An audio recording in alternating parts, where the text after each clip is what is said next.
Welcome to the Dietitian Side Hustle podcast. My name is Katie Dodd, and I'm a nutrition entrepreneur. I spent 7 years as a side hustler before diving into entrepreneurship full time. Before making the leap, I was bringing in 6 figures through my side hustle. If I can do it, you can too. This podcast is for dietitians, interns, and students who want to be inspired to start or perfect the side hustle of their dreams. Let's do this.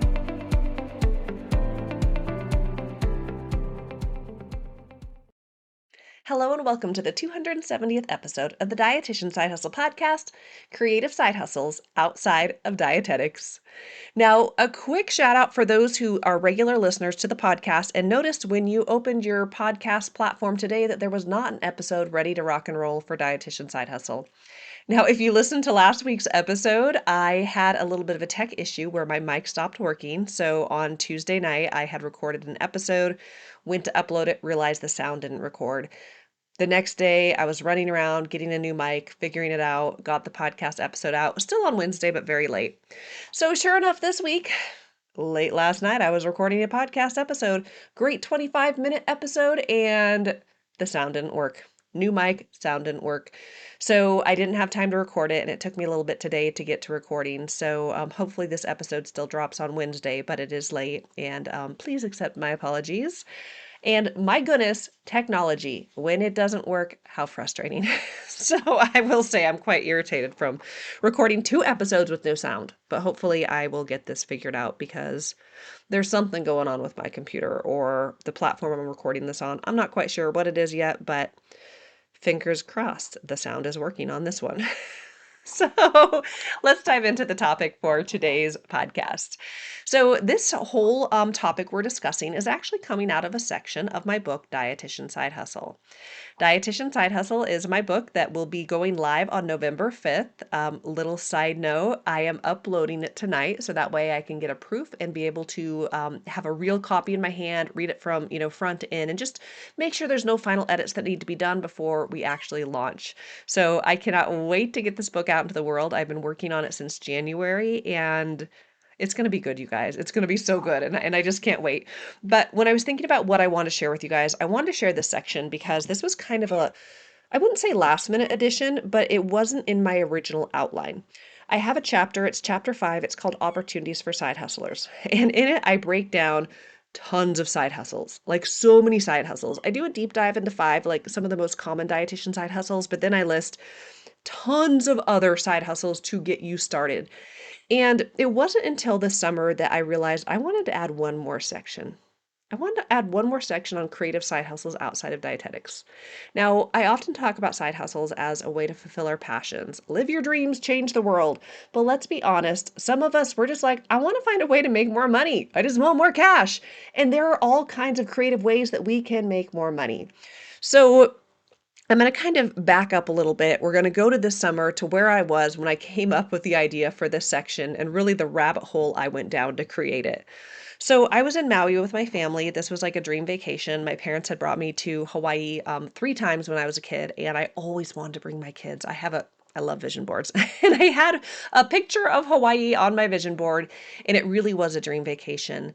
Now, I love Airbnb. I use it quite a bit. And when it came to finding a place to stay in Hawaii, I pretty much said, I want to go for a week, any week during the summer, any island, only criteria, I want to be on the water, and here's my budget. And I was able to find a fabulous Airbnb. It was a 3-bedroom condo right on the ocean, huge outdoor space to hang out with, and it was just perfect, like absolutely perfect and so much fun.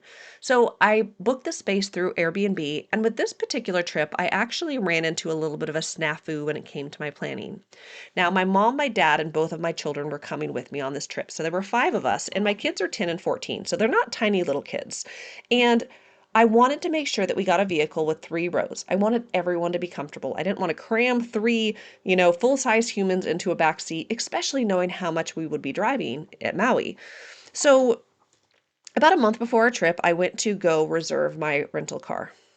I didn't realize this, but it turns out that is not best practice. That is something that I often do when I go anywhere else. I'll just wait till the month before, or I'll get the rental car, no big deal. But there's a difference between when I go to Atlanta, when I go to Florida, when I go to somewhere in the continental United States, I am not on an island. It's not so hard for them to get more cars. But when it comes to Hawaii, when they are out of cars, they are out of cars. They can't just drive one from, one state over to get to you. So I ran into a little snafu realizing I can't rent a car that will comfortably fit my family. And I was kind of like, oh my gosh, I can't believe I did that. I can't turn back time. I typically rent through Enterprise, but I looked at all the other options out there and I just couldn't find anything. And I kept seeing information about this app called Turo. Now, I'd never used Turo before. It's kind of like, think of Airbnb for cars, right? So with an Airbnb, someone owns a property and they rent it out to you through this app. Turo is the same thing. You rent out a car from an individual through an app. And I'm like, that sounds weird. I don't know about that. And so I did reserve, I could cancel anytime. I reserved like a Jeep for my family, but I'm like, this just isn't going to be super comfortable. I wasn't excited about it. And I was talking with a friend and she goes to Maui every year. And she's like, I always use Turo when I go to Maui. So I was like, okay, let me check this out. And then I ended up renting a 3-row SUV through Turo, had a great experience, and now I'm like a Turo fan. If it's like some of these things when they're new, we're like, I just don't know about this until we try it. So here I am in Maui. I'm out on the patio. I'm overlooking the ocean one morning because time zone difference. I was waking up really early every morning and just soaking up that sun, sitting outside. And while I was sitting there, I started thinking about Airbnb. I started thinking about Turo. And what I realized is that these are side hustles. Someone is making money simply by renting out this condo, simply by renting out a car they already own that they're not using. And this got my wheels churning, you guys. I really went down a rabbit hole and I wanted to know what are some other creative ways that people can make money that don't involve their day jobs? And more importantly, how can dietitians tap into opportunities like this and find a way to make money that doesn't even involve our credential? So I do want to give a little bit of a disclaimer here is that I am not the expert in these areas. I've only have experience in one of them, okay? And I'll share which one that is when I get to it. But what I did was I did a deep dive. I just started diving what other opportunities are out there to make money, like Airbnb, like Turo. What are the different things that dietitians can potentially do? Now, I'm going to share a lot of creative side hustles outside of dietetics. Some of them might sound horrible. You might be like, I would never want to do that. That's fair. Others, you might be like, I never thought of that. I'm totally going to do this. So my hope is in this podcast episode, I just really open your eyes and get the wheels churning with what is possible. Now, the last thing I'm going to say as I'm like, disclaimer, disclaimer, disclaimer, is that, you know, I'm not the expert in this area. I'm just listing ideas. I'm listing platforms. I'm not endorsing any platform because I don't have direct experience with them. So I want you to make sure that you do your due diligence if you decide to pursue any of these creative side hustles. Some of these different ideas, the platforms, they might have different legal requirements based on where you live, what you're doing, tax implications. Maybe there's different insurance needs. Maybe there's liability concerns, safety risks. You got to look at the big picture, okay? So that's what I'm trying to say. Really big here is that I'm giving you ideas, but you do your research, okay, friends? Okay, so let's dive in. And I came up with lots and lots of ideas, and I broke them into 2 different categories. The first category I call the sharing economy. This is where you rent out the things you already own. You're sharing stuff you already have. You're turning your existing assets into potential income streams by renting them out. Then in the next section, we're going to talk about service-based skills using your time and talents in creative ways. So let's walk through the sharing economy, renting out what you already own. And we're going to, from here, I break it down further. We're going to be talking about renting out space, renting out vehicles, and renting out equipment. And all of these ones are done through third parties. So think of Airbnb, okay? Same concept. You own something, you get on a platform, people who want what it is that you have will go rent it, and then you go through the app. They provide, they help you find the clients. They, depending on the platform, they could help with some of the liability and all of those things, but think Airbnb, okay? So renting out space. The first one is Airbnb or VRBO. And I think a lot of people now are familiar with this, but this is where you are renting out a spare room, a guest house, or an entire house. Now, I know, again, all of us are in different situations, but maybe you have like a huge house and you've got like a spare room that has its own door by the garage where someone could easily rent it out. You know, they don't have to go through your house, it's completely separate. And you're like, you know what? That could be a pretty easy side hustle for me. Or maybe you have a huge property and you have like a guest house down the way that like isn't being used. And you're like, you know what? I'm going to put this on VRBO or Airbnb, and this could be a side hustle for me. Now, let's talk about other things that you can rent out in terms of space that aren't an actual home or a room. Now, this list is fun. Some of these I knew about, some of them were totally new. I'm like, man, we live in such a creative world. So, there is an app or a program called Neighbor where you can rent out storage space in your garage, attic, or closet. Some people don't have a ton of space in their home. You know, storage units can be pretty expensive or far out of the way, and you could actually rent out the storage space in your own home. Maybe you've got a huge attic. Maybe you've got like a big back room, like with a closet that you don't even use, or extra space in if you have a 3-car garage, you aren't using that last section of it. You could actually rent out storage space through Neighbor. Now, if you have a swimming pool, you could actually get on the app called Swimply and rent out your private pool. Now, I'm going to spell it. It's SWIMPLY. They combine swim and ply. Now, this one I was familiar with. I looked into it because I'm like, that's so cool. I live in Southern Oregon. It's hot over the summer. I would love to bring my kids swimming. So I started looking into different private pool options where I could actually rent out someone's pool in their backyard.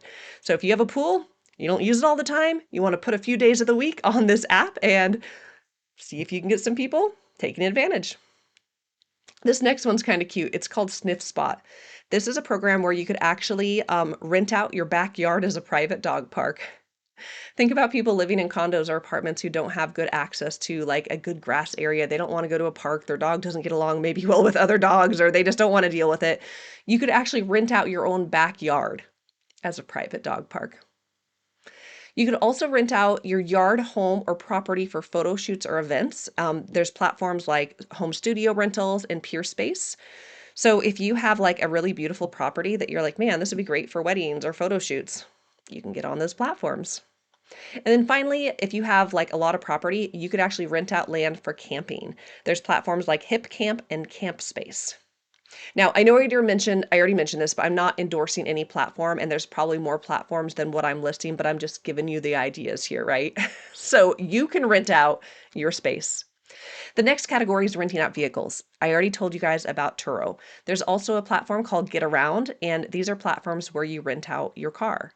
Now, the deeper I've gotten into Turo, I realize I actually have people I know here in Southern Oregon who use Turo. What will happen with how they do it is someone flies into our local airport, they'll drive, drop off the car, have a friend pick them up, they'll use that car for the week, and then when they drop it off, they'll come pick it up, and they make some good cash. They're renting out their spare car. Now, if you have an RV or camper van, you can rent that out through RV Share or Outdoorsy. If you have a boat, you can rent out your boat through Boatsetter or Boat Around. And if you have maybe like a more recreational vehicle, like a bike, a scooter, or an e-bike, you could rent them out through an app called Spin Lister. It's one word, Spin Lister. So you can rent out vehicles. And then next is renting out equipment. So you can rent out cameras, drones, tools, or other equipment through platforms like KitSplit or Fat Llama. You can rent out film and photography equipment through GridShare. You can rent out designer clothing, purses, or accessories through platforms like Style Lind or Rent My Wardrobe. You can rent out general items like electronics, party supplies, or tools through Zillow or Peer Renters. You could rent out medical equipment like wheelchairs or walkers through a program called Curo. Or you could rent out baby gear for traveling families through a platform called BabyQuip. So maybe someone's going on vacation, they don't want to pack the stroller or the walker or the bouncer. This platform allows them to rent that.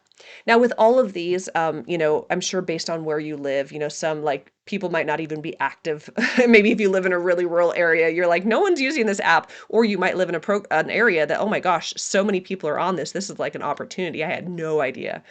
But if this sounds fun to you guys, if you want to turn your existing assets into income, check out these resources. There's so many ways in this day and age for us to make money. Now, next, let's go into our category on using your time and skill set. So, more service based skills. And this is more like for those of you who want more active in person gigs. Now, I'm going to talk about kind of two categories under here. One is platform facilitated. The next is just different offers you could promote your services. So in the previous section, we talked all about like platform assisted, right? You sign up for a platform and you kind of you connect with someone through that platform. So the first section here, I'm going to talk about platforms. The second section is just things that you can think about for potential side hustles that you can pursue on your own. So with our platform facilitated service-based skills, the first one I want to talk about is platforms like Rover and Wag. Now, these are platforms that allow you to get paid for pet sitting or dog walking. Now, if you love pets and you live in a place where you just can't have pets, or maybe you live with a family member who's allergic and you really miss pets and that sounds so much fun to you, Rover or Wag.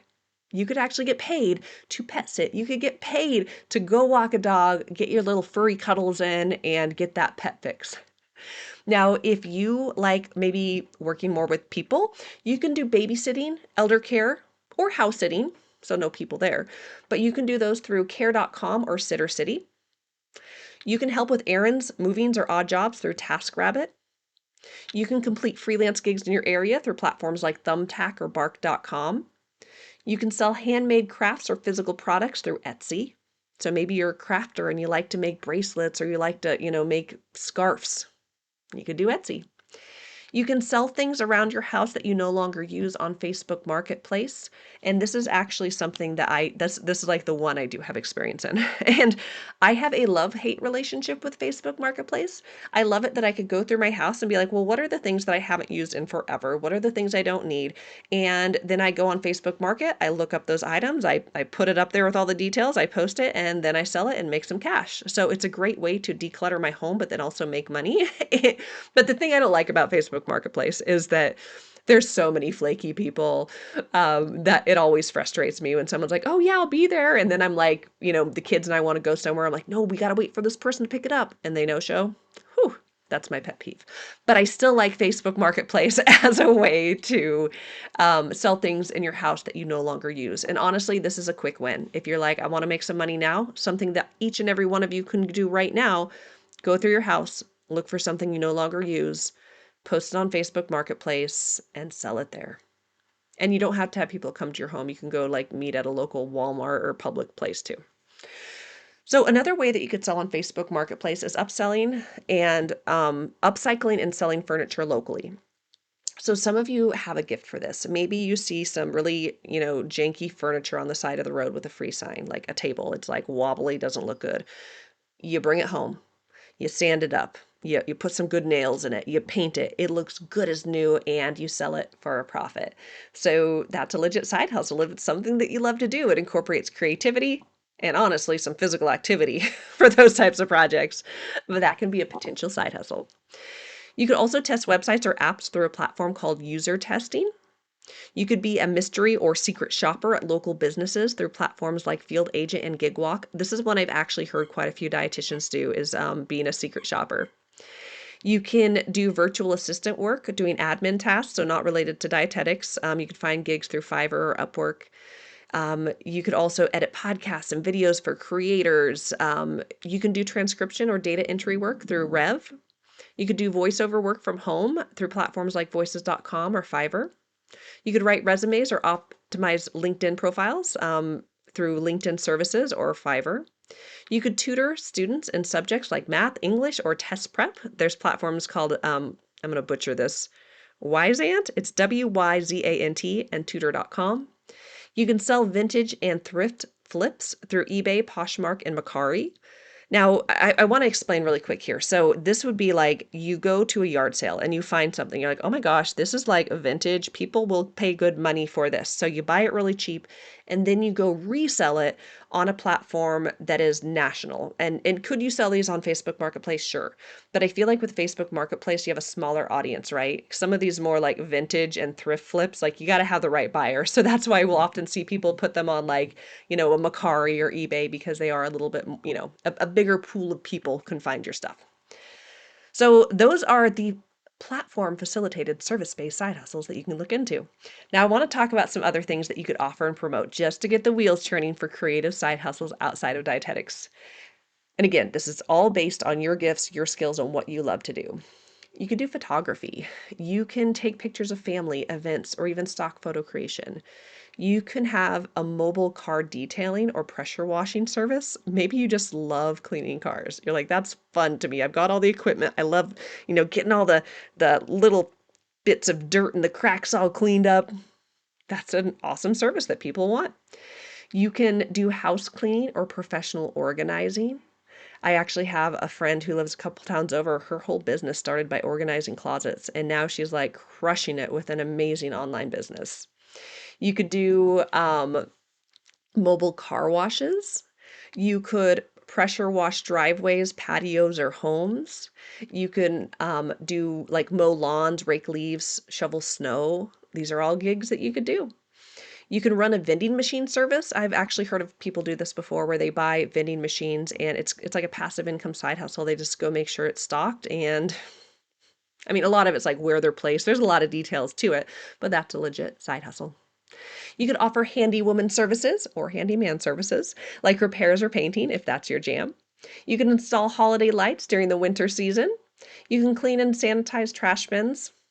I know we're getting outside the box here, but think about it. I mean, I've been looking at mine lately and I'm like, these are really dirty. And I don't want to clean them myself, but that's a legit gig. You could rent out bounce houses, party equipment, or tables or chairs. So maybe you go like buy a really cool bounce house and then you rent it out for kids' parties. You drop it off when it's ready, you pick it up when they're done. You could do face painting, balloon art, or children's party entertainment, or even, hear me out here, do a dog poop pickup service. And I'm serious because, I mean, for some of you, you're like, I don't mind doing that. These are all things that people have need for. Now, of course, with all the things I just listed, you have to find a way to promote your services locally, whether or not, you post on Craigslist or even on Facebook or, you know, even like some communities have places you could put up your little business cards or little flyers for your services. But these are all legit creative side hustles that you can do without your dietitian credential that will give you some flexibility and freedom. Now, I will say with all of these, start small. Is there something that stood out to you and you're like, yeah, I want to look into that? That sounds totally fun. Yeah, I'm going to go look in my closet right now. I'm going to start selling some stuff. I'm going to look into this. And really, the whole point of this section in the book and the purpose of me sharing this with you guys is that you don't just have to stay in one lane when it comes to a side hustle. You don't just have to be like, I'm a dietitian, so everything I do has to be dietetics related. It's not just your career, but your time, your possessions, and your creativity can all be tools for building the life you want, building a side hustle, and making money. I left my office door open when I recorded this, and my new puppy and my kitty are playing. You can actually kind of see my dog in the background. I'm like, what's that meowing? You guys probably can't hear it on the app. So anyways, let's go ahead and wrap things up, you guys. I know we talked about a lot of creative side hustle opportunities, and my hope is your wheels are turning with like, oh my gosh, what are the ways that I could potentially make money that I'm not even thinking about? So, so yeah, that's what I got for you today. I'm hoping when I record next week's episode, it actually records, so I don't have to do this a gazillion times because it's so frustrating. Um, Let me see. What else did I want to tell you guys? I'll give you guys another update. I mentioned I'm working very hard on the Geriatric Dietitian 2X project, and that I would continue to give you guys updates. So let me go check this out. So it's been about, at the time I'm recording this, I think it's been about 9 days since I put a freebie up on my website for my email marketing that I've set up for the Geriatric Dietitian, and I currently have 59 subscribers. 59 subscribers in just over a week. I'm so blown away, and it's really showing me all of the potential leads I've been missing. Now, I have already built an email welcome sequence, and I'm working on my nurture sequence. I've already done 4 weeks of nurture emails, and so what that means is when someone signs up for my email list, they get their freebie. The next day, they get a welcome sequence that goes over about 10 days to introduce them to my brand and how I'm going to serve them. And then from there, in the nurture sequence, I'm sending them 2 emails a week, and I'm going to build this thing out for a year. So that way, when people get on my email list, they're going to learn about the brand. They're going to be familiar with how the geriatric dietitian can help them. And every 6 emails, there are sales coming through, or, I'm presenting offers. So this email list is going to give me opportunity to serve my people and make more money through the blog. So anyways, I'll share more updates as I continue to move along with my big goal of trying to 2x my income in the geriatric dietitian. Other things, I know I talked about it on last week's episode, Momentum Mondays, but I want you guys to go to katiedodd.com.